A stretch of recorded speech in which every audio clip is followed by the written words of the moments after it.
Vamos a empezar esta segunda entrega del curso de IRPF con algunas aclaraciones sobre el primer punto o el primer vídeo y vamos a continuar.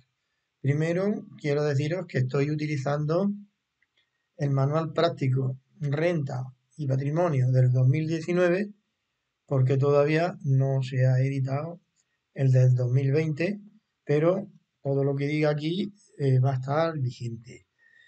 En cuanto en la página, bueno, solamente tenéis 1322 páginas llenas de aclaraciones, de definiciones, de ejemplos, que son más que suficientes, junto con la ley, siempre lo digo, para moverse por esta difícil temática.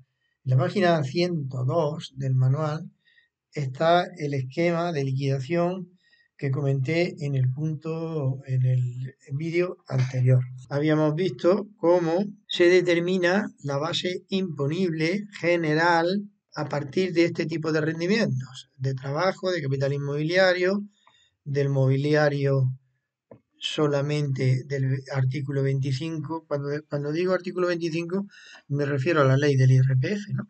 El punto 4, los rendimientos de actividades económicas, la renta inmobiliaria imputada. Cuando hablamos de renta inmobiliaria imputada, pues por ejemplo, la segunda vivienda y aquellas que están a disposición de los titulares, y luego, bueno, la transparencia fiscal internacional, la cesión de derechos de imágenes y de las ganancias patrimoniales, las que no se derivaban de transmisiones patrimoniales. Luego veíamos cómo se compensan y se integran esos rendimientos entre sí para obtener la base imponible general. Bueno, decíamos que todo lo que no vaya a base del ahorro va a base imponible general. Es como una definición residual, ¿no?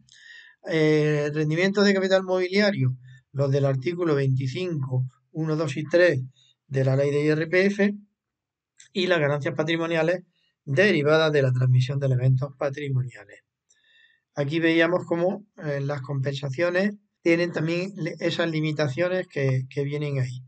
Cuando tenemos base imponible general y del ahorro, se aplican las reducciones, que decíamos, los planes de pensiones, pensiones compensatorias o anualidades, y aplicando reducciones obtenemos la base liquidable general. La base imponible del ahorro no tiene reducciones, salvo remanentes que no se hayan podido aplicar en la base imponible general. Y ahí venía el lío. Y bueno, no sé si ha quedado claro porque hay o sea, no lo he explicado demasiado bien. Yo decía que era complicado porque si tenemos base liquidable general y base liquidable al ahorro y hay que someter tanto uno como otra a la escala general y a la autonómica, aplicando escala a base, pues vamos a tener un tipo de cuota u otra, ¿no? Aquí tenemos, aplicando escala a la base del ahorro, tendremos las cuotas que resultan de aplicar a base del ahorro. Y si tenemos la base liquidable general, pues tendremos las cuotas que se derivan de la aplicación de la escala estatal y de la escala autonómica. Pero fijaros que, como decía yo, el mínimo personal y familiar no se deduce de la base liquidable, sino que se le aplica la escala general y nos va a dar la cuota 3. Y al mínimo, ese mismo mínimo personal, se le aplica la escala autonómica y nos va a dar la cuota 4. Es decir, la cuota 1 es el resultado de aplicar a la escala general, a la base liquidable, la escala general. Nos va a dar la cuota 1. Y a esa misma base le aplicamos la escala autonómica, nos da la cuota 2. Y al mínimo familiar le aplicamos la escala general estatal y nos da la cuota 3. Y al mínimo personal y familiar le aplicamos la escala autonómica y nos va a dar la escala 4. Y en la escala general estatal va a ser la cuota 1 menos la cuota 3. Y la cuota general autonómica pues será la cuota 2 menos la cuota 4. Con eso tendremos la cuota estatal y la cuota autonómica de base general. Y la de ahorro, pues hay que hacer lo mismo. A la base liquidable del ahorro se le aplica la escala general y la escala autonómica. Aplicando la escala general nos da las cuotas A, aplicando la escala autonómica nos dan la cuota B. Y si hubiera un remanente no aplicado del mínimo personal, que va de la escala estatal, o sea, aplicando la escala estatal nos va a dar la cuota C. Y la cuota del ahorro estatal será la A menos la C. Aplicando a la base liquidable del ahorro en la escala autonómica, me río por no llorar, obtenemos la cuota B. Y aplicando la escala autonómica al remanente no ha aplicado la cuota D. Y la cuota del ahorro autonómica sería la B menos D. La cuota, aquí se enumeran de 1 a 4 y aquí tenemos la A, B, C y D. Entonces realmente hay 8, ¿no?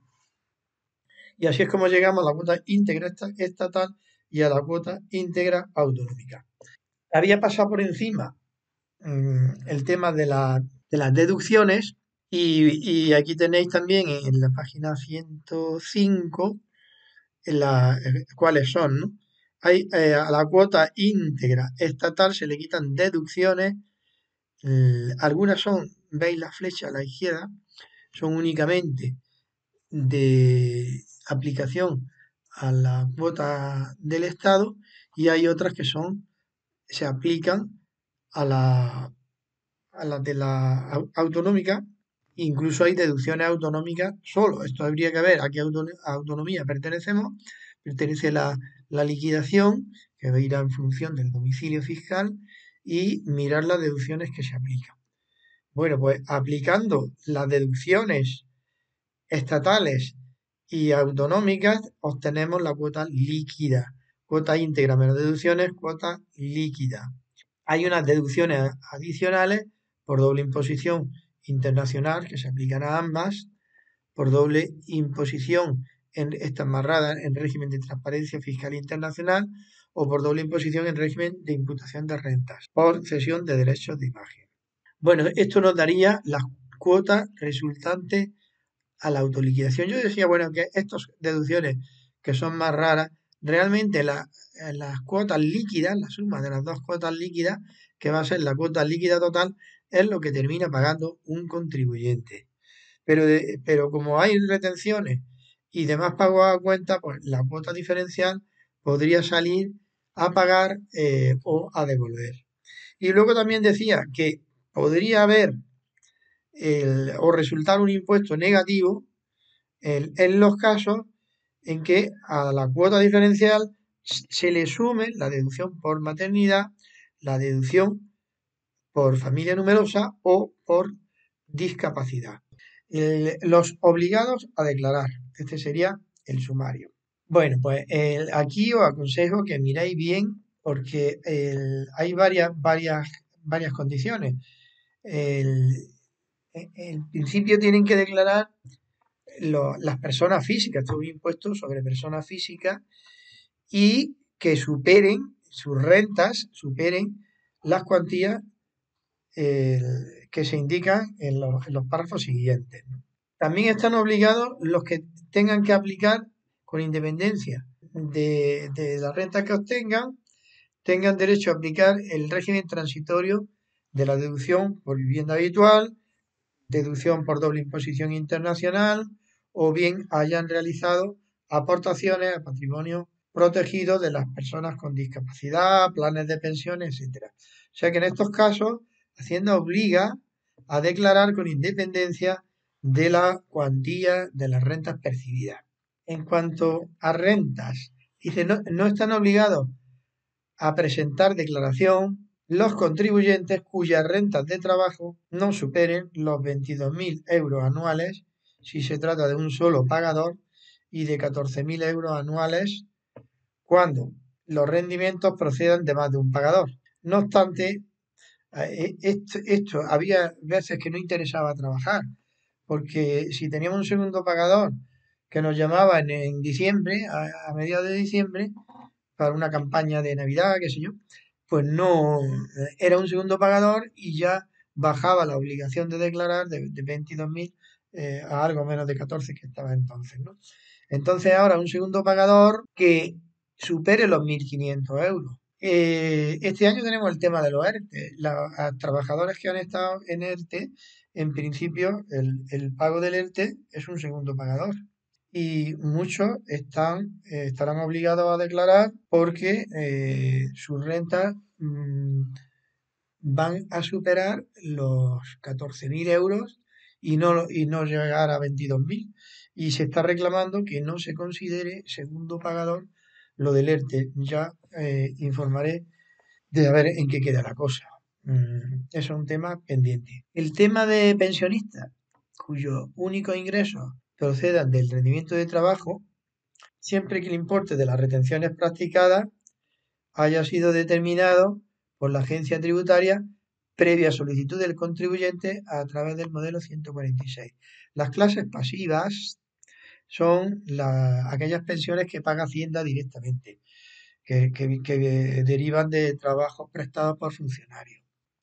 Por otra parte, hay que decir el tema este de las pensiones compensatorias, pues hay que declarar cuando se perciban, con independencia de las rentas que se obtengan. Cuando el pagador de los rendimientos de trabajo no esté obligado a retener. Cuando no está obligado a retener. Pues yo tengo ahora mismo un caso que estoy leyendo de un trabajador que es residente en España, pero es canadiense y trabaja para empresas canadienses.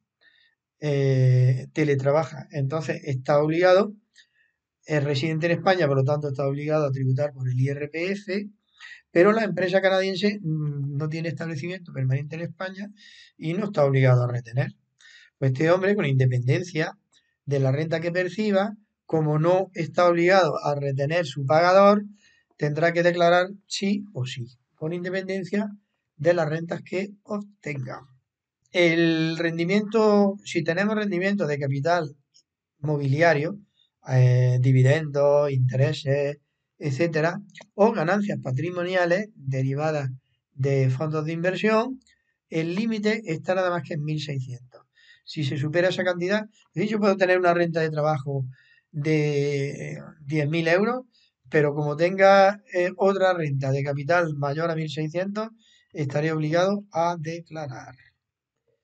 Y las rentas inmobiliarias imputadas, rentas imputadas, pues son las de inmuebles a disposición de los titulares si superan los 1.000 euros.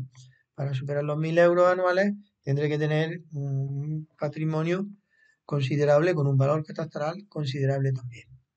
Los contribuyentes que hayan obtenido rendimiento en el ejercicio de 2019 y exclusivamente rendimiento íntegro de trabajo, de capital mobiliario o inmobiliario o de actividades económicas, así como ganancias patrimoniales, hasta un importe máximo conjunto de 1.000 euros anuales o pérdidas hasta 500. Esto es curioso, a mí se me han presentado casos en que es mejor no tener una pérdida patrimonial que tenerla, porque las pérdidas patrimoniales ya sabéis que no se pueden compensar salvo con beneficios. Si yo hay una venta y obtengo una pérdida patrimonial de 1.000 euros, tengo que declarar. Pero si tengo una pérdida de 400, no. Entonces se puede un poco forzar la máquina y buscar, qué sé yo, algún gasto que no encontremos, que se nos haya despistado y puede ser interesante tener una pérdida inferior a 500 o no tener pérdida ninguna antes que tener una pérdida de más de 500. Es un poco un contrasentido esto, ¿no? Porque a menos capacidad económica, mayor obligación. Pero bueno, y